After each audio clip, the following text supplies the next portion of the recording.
अगर एनडीए भी अगर हिस्सेदारी देती है, अगर न्याय देती है, तो उसके साथ भी जा सकता है। मैं समझता हूँ कि मुस्लिम समाज आज पूरी तरह से उसके लिए तैयार है। आप भी तो भाजपा विरोधी ही थे। आपने भी तो बीजेपी के विरोध में ही इतनी पॉलिटिक्स की है। जितने भी सपा, बसपा, कांग्रेस जो सेकुलर अपने आप को कहते हैं, इन सभी ने भाजपा को हराने का एक झुंझुना मुस्लिम समाज को दे दिया है। इनकी नीतियों की वजह से मुस्लिम समाज और दलितों से भी बदतर हो गया है, समाजी और शैक्षिक तौर पर बदतर हो गया है। नमस्कार, स्वागत है आपका यूपी तक पर। मैं हूं कुमार अभिषेक और आज हमारे खास मेहमान हमारे इस विशेष इंटरव्यू में हैं डॉक्टर अयूब। डॉक्टर अयूब उत्तर प्रदेश की सियासत में किसी पहचान की मोहताज नहीं है। पीस पार्टी, जी हाँ, पीस पार्टी के प्रमुख हैं, मुखिया हैं। और पीस पार्टी ऐसी रीजनल पार्टी है जो करीब एक दशक पहले एक अच्छी खासी अपनी धाक मुस्लिम मतदाताओं में रखती थी। कभी 4 विधायक हुआ करते थे पीस पार्टी की तरफ से। हालांकि पिछले 2 चुनाव में कोई विधायक नहीं जीता, लेकिन इस बार पीस पार्टी ने एक ऐसी बात कह दी है जिसके बाद से सियासी हंगामा मचा हुआ है। जी हाँ, और ये बात ये है कि पीस पार्टी ने इशारों इशारों में ये बात कहा है कि वो एनडीए के साथ जाना चाहती है। इन तमाम बातों पर हम चर्चा करेंगे। हमारे साथ डॉक्टर अयूब है। स्वागत है सर आपका यूपी तक में। शुक्रिया। तो सबसे पहला सवाल आपसे यही है कि ये बात कैसे निकल कर आई है? क्या सचमुच आप एनडीए की तरफ जाना चाहते हैं? देखिए, पीस पार्टी 2008 से पॉलिटिक्स में है, राजनीति में है। और जब से राजनीति में हम सभी आए, हमने महसूस किया कि मुस्लिम समाज को, वो ख़ास तौर पर जितने भी सपा, बसपा, कांग्रेस जो सेकुलर अपने आप को कहते हैं, इन सभी ने भाजपा को हराने का एक झुंझुना मुस्लिम समाज को दे दिया है। और सभी उसका इस्तेमाल कर रहे हैं कि और वोट बैंक की तरीके से मुस्लिम समाज को वो ट्रीट कर रहे हैं। मगर उनकी समस्याओं का, उनके जो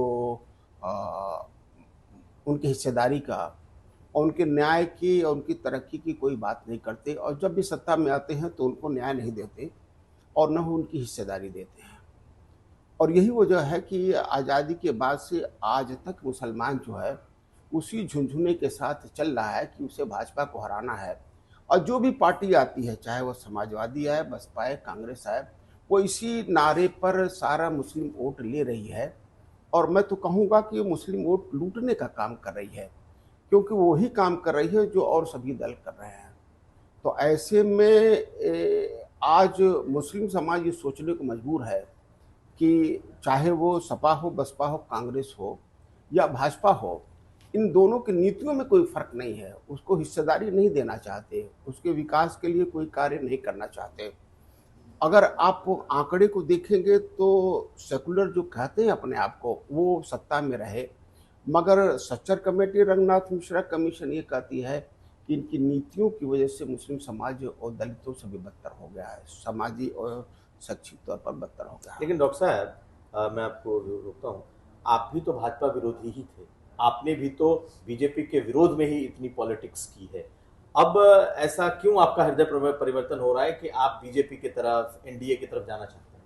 नहीं, पीस पार्टी ने विरोध भाजपा का नहीं किया है। पीस पार्टी ने विरोध उन सभी पार्टियों का किया है जिन्होंने समाज के कमज़ोर तबकों को, चाहे वो पिछड़ा समाज हो, दलित समाज हो या मुस्लिम समाज हो, उनको हक और इंसाफ नहीं दिया है। उन सभी का विरोध किया है और उस तरह से राजनीति की है। वो कम्युनल और सेकुलर नाम की राजनीति इस पार्टी ने कभी नहीं की है।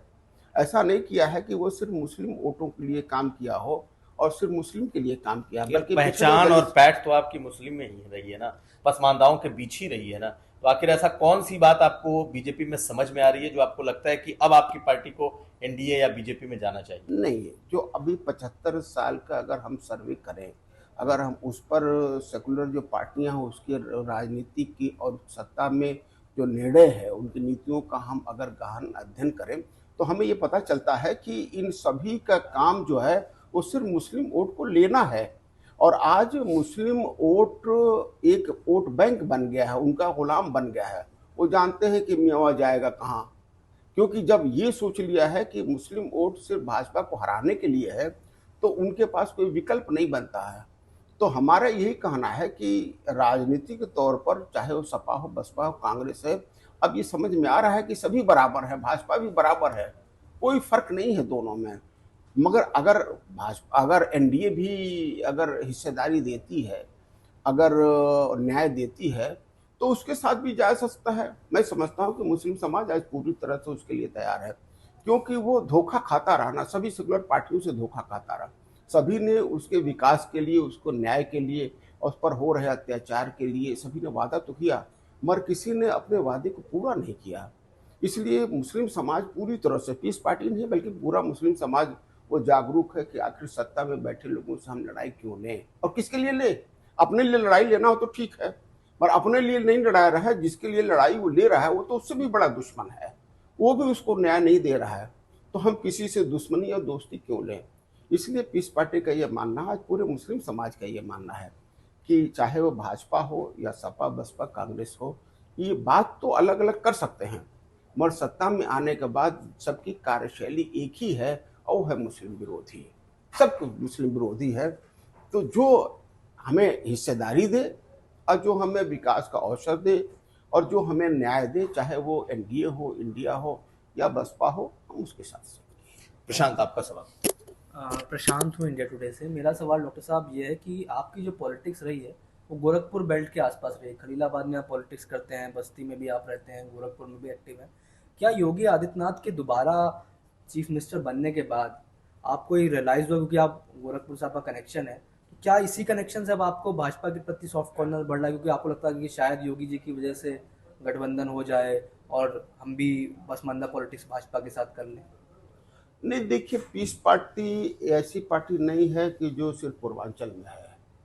पीस पार्टी अगर चुनाव जीती है, खलीलाबाद से जीती है विधानसभा से, तो डुमरियागंज विधानसभा से जीती है, रायबरेली विधानसभा से जीती है, फिर मुरादाबाद सीट से वो कांट से चुनाव जीती है।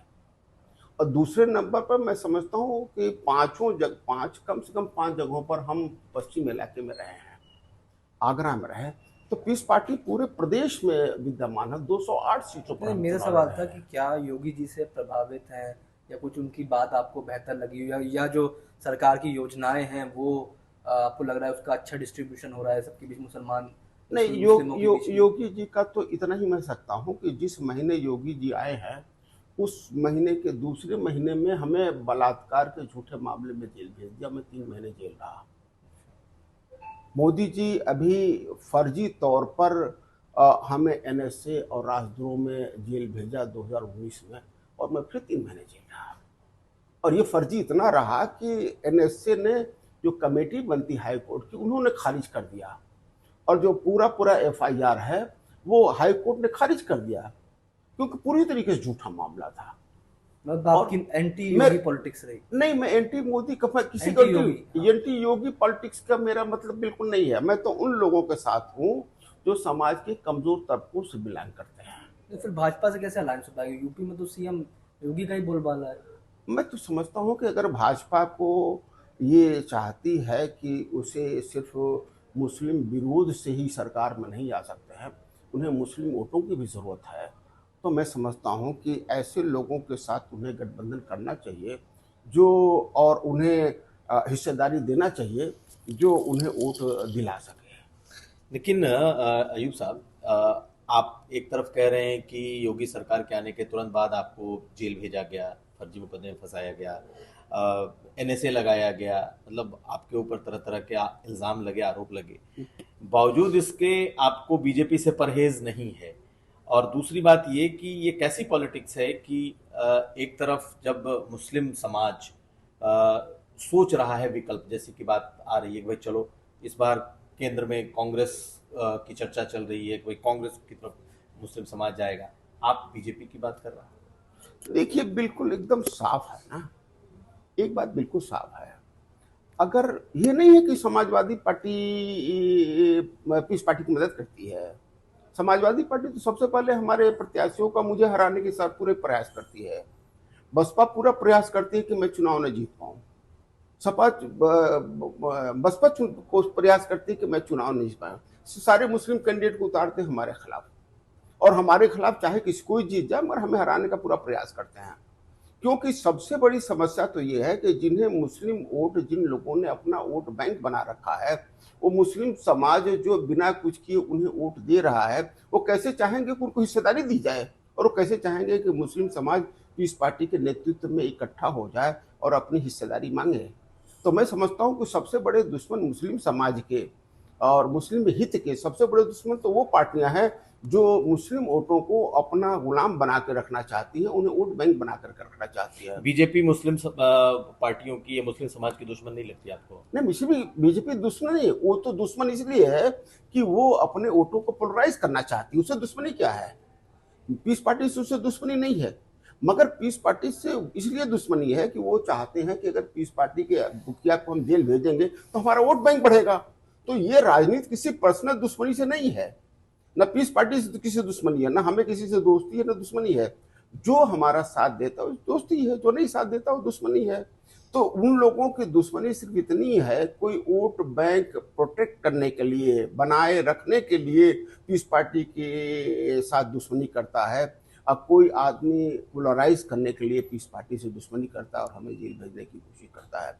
तो दोनों का मुद्दा अलग अलग है। सपा बसपा कांग्रेस का मुद्दा अलग है कि वो अपने वोट बैंक को ये नहीं चाहते कि उनका वोट बैंक संगठित होकर के अपनी हिस्सेदारी मांगे। और भाजपा ये चाहती है कि साहब हम पीस पार्टी के अगर मुखिया को हम जेल भेजते हैं तो हमारा वोट बैंक संगठित होगा, हमारा पोलराइज होगा। तो दोनों का मकसद एक है, किसी से हमारी दुश्मनी पर्सनल दुश्मनी नहीं है। आप तो अपनी इच्छा जता रहे हैं कि आप एनडीए भी जा सकते हैं, आप भाजपा के साथ भी जा सकते हैं। क्या कभी एनडीए के किसी घटक या बीजेपी से आपकी कोई बात हुई है? नहीं, हमारी एनडीए से कोई बात नहीं है और न ही सपा बसपा कांग्रेस से हमारी कोई बात है अभी, क्योंकि अभी पीस पार्टी नहीं बल्कि पूरा मुस्लिम समाज राजनीतिक तौर पर सेकुलर पार्टियों के लिए भी और एनडीए के लिए भी वो अछूत बना हुआ है।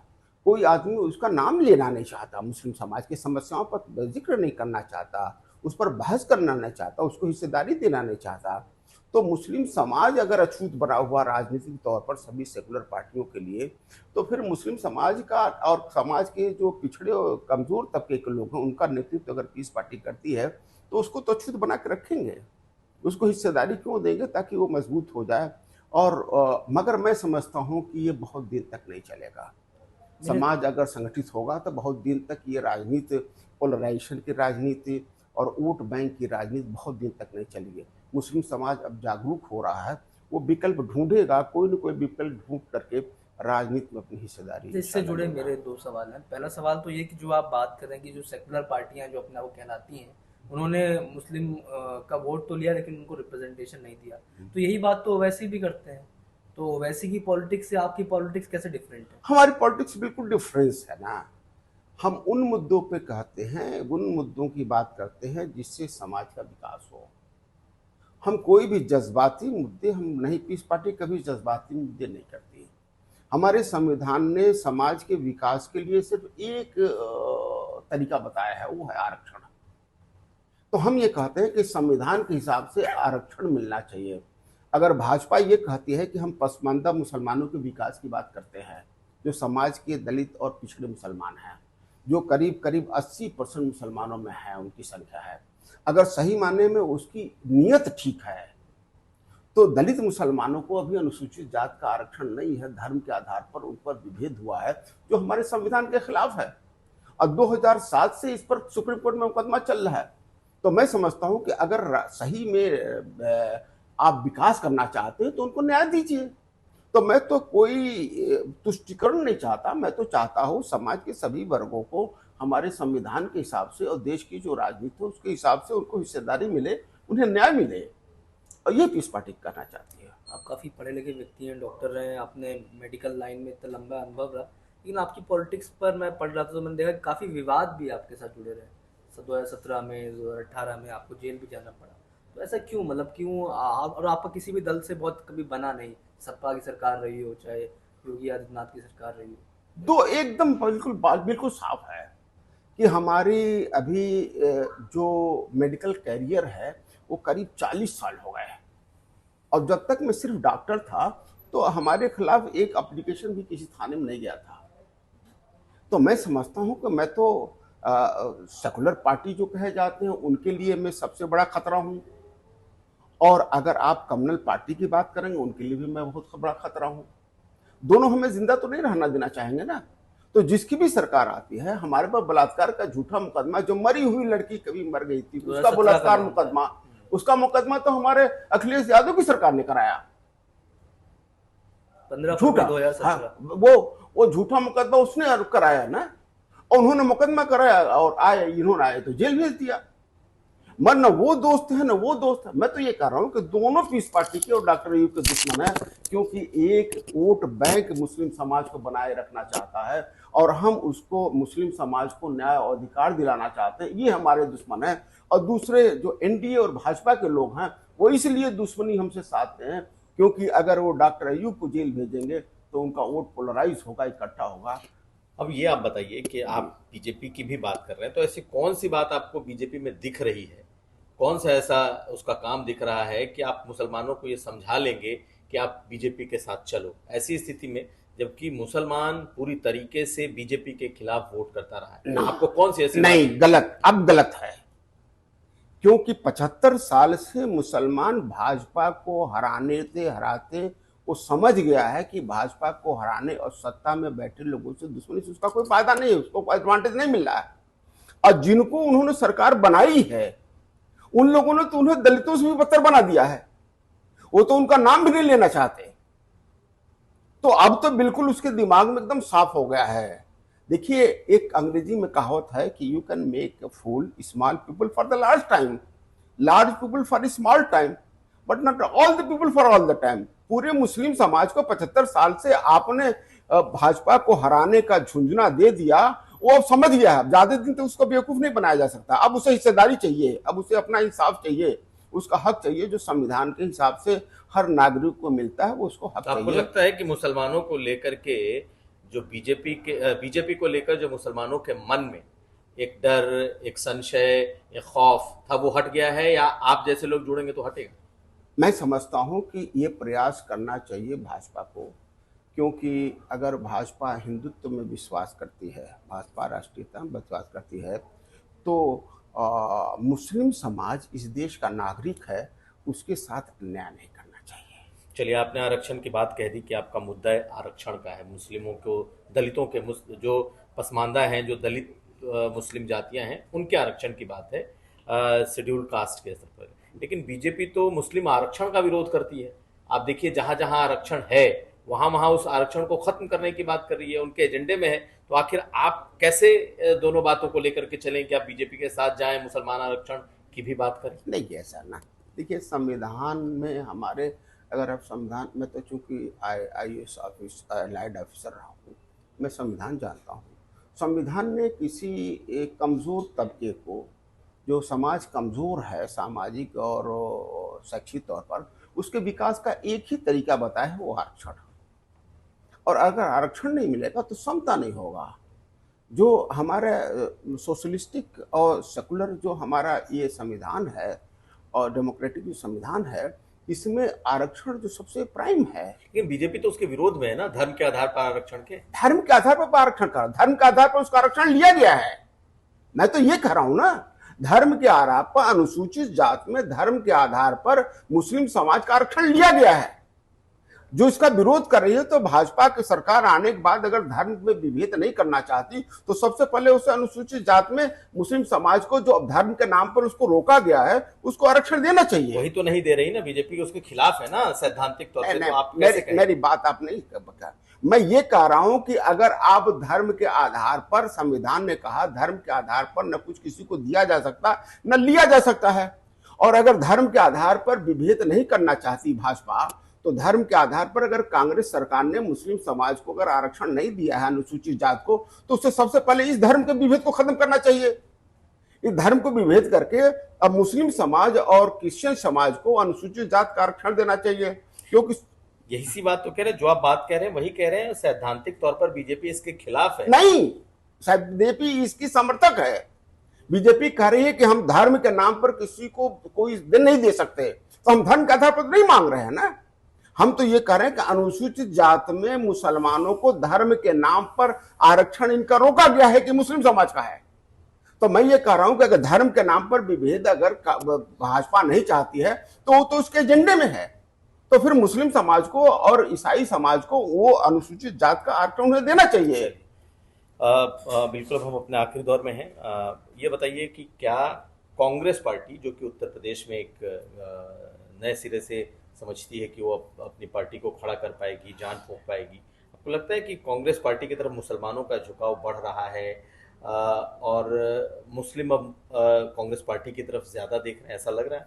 देखिए, मुझे ऐसा लग रहा है कि समाजवादी ने मान बैठा है कि मुस्लिम समाज उससे हटने वाला नहीं है, और जिस हिसाब से भाजपा को हटाने के लिए और सपा को बैठाने के लिए उसने वोट दिया था वो इस बार देगा, पर मैं समझता हूँ उसकी गलतफहमी है। और कांग्रेस ये सोच रही है कि मुस्लिम समाज अब भाजपा सपा से हटेगी तो मेरे पास आएगी, वो सब कांग्रेस समाज की भी गलतफहमी है। किधर जाए? मैं समझता हूँ कि मुस्लिम समाज विकल्प तलाश रहा है। और विकल्प कौन होगा? विकल्प पीस पार्टी होगी। और पीस पार्टी जब बीजेपी के साथ आएगी तब बीजेपी होगी? के साथ नहीं, अकेले एनडीए की बात कर रहा हूँ मैं। बीजेपी एक अलग चीज है, एनडीए एक अलग चीज है, इंडिया एक अलग चीज है, कांग्रेस सपा एक अलग चीज है। मैं एनडीए की बात करता हूँ। पीस पार्टी एनडीए के साथ गठबंधन करती है तो हम उसके साथ जाएंगे। पीस पार्टी के साथ अगर इंडिया गठबंधन करती है तो हम उसके साथ जाएंगे। पीस पार्टी अगर बसपा करती है तो हम उसके साथ जाएंगे। इन तीनों में आपका पहला चॉइस कौन होगा? इंडिया, बसपा या एनडीए? चॉइस तो तब आती है जब हम लोग सामने बैठे ना। है, लेकिन आपकी अपनी कोशिश भी तो, आपकी अपनी चाहत भी तो हमारी होगी। चाहत है जो भी हमें अवसर देगा, जो भी सच्चे मन से हमें हिस्सेदारी देगा, हम उसके साथ जाएंगे। बहुत शुक्रिया यूपी तक से बात करने के लिए। और हमारे साथ थे डॉक्टर अयूब, पीस पार्टी के अध्यक्ष। आज इन्होंने खुलकर अपनी बात यूपी तक पर रखी है। और बहुत शुक्रिया प्रशांत आपका भी। प्रशांत हमारे साथ जुड़े थे, इंडिया टुडे मैगजीन में लखनऊ में हमारे सहयोगी हैं। तो फिर किसी नए मेहमान के साथ किसी नए वक्त पर मुलाकात होगी। आज हमें दीजिए इजाजत। नमस्कार।